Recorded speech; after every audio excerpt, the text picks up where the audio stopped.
তারেক রহমান খুব শীঘ্রই দেশে আসছেন, এরকমই বক্তব্য দেন বিএনপির মহাসচিব মির্জা ফখরুল ইসলাম আলমগীর।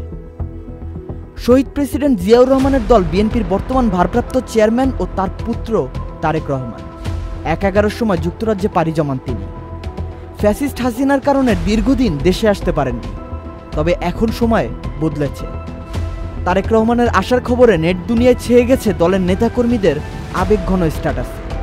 শুধু দলীয় নেতাকর্মীই নয়, বরং সাধারণ মানুষও উচ্ছ্বসিত তারেক রহমানের আগমনে।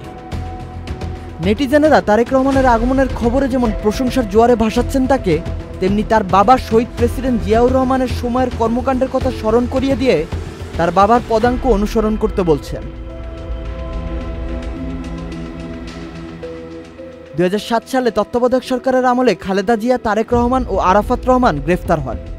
২০০৮ সালের ৩ সেপ্টেম্বর তারেক রহমান জামিনে মুক্তি পেয়ে চিকিৎসার জন্য ১১ সেপ্টেম্বর লন্ডনে পাড়ি জমান। সেই থেকেই তিনি পরিবার নিয়ে লন্ডনে অবস্থান করছেন। সেখান থেকেই বিএনপির ভারপ্রাপ্ত চেয়ারম্যান হিসেবে দায়িত্ব পালন করছেন। বহুল আলোচিত ১/১১ তত্ত্বাবধায়ক সরকার দায়িত্ব নেওয়ার পর বিভিন্ন রাজনৈতিক দলের নেতা ও ব্যবসায়ীদের বিরুদ্ধে দুর্নীতি বিরোধী অভিযান চালানো হয়। এর অংশ হিসেবে ২০০৭ সালের ৭ মার্চ তারেক রহমানকে গ্রেফতার করা হয়। গ্রেফতারের পর মামলার সুষ্ঠু তদন্তের জন্য রিমান্ডেও নেওয়া হয়। ১৮ মাস কারাভোগের পর ২০১৮ সালের ৩ সেপ্টেম্বর মুক্তি পান তিনি। ওই ১৮ মাসে ১৩ মামলায় গ্রেফতার দেখানো হয় তারেককে।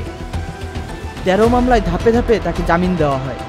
কারাগার থেকে মুক্তি পাওয়ার ৮ দিন পর ১১ সেপ্টেম্বর তিনি লন্ডনের উদ্দেশ্যে ঢাকা ত্যাগ করেন।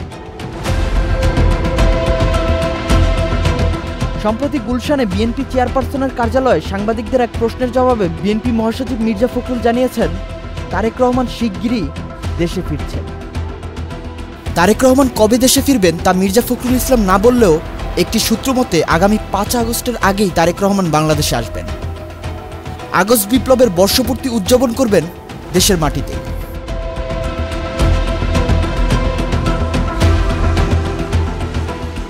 Hello Bangla news desk.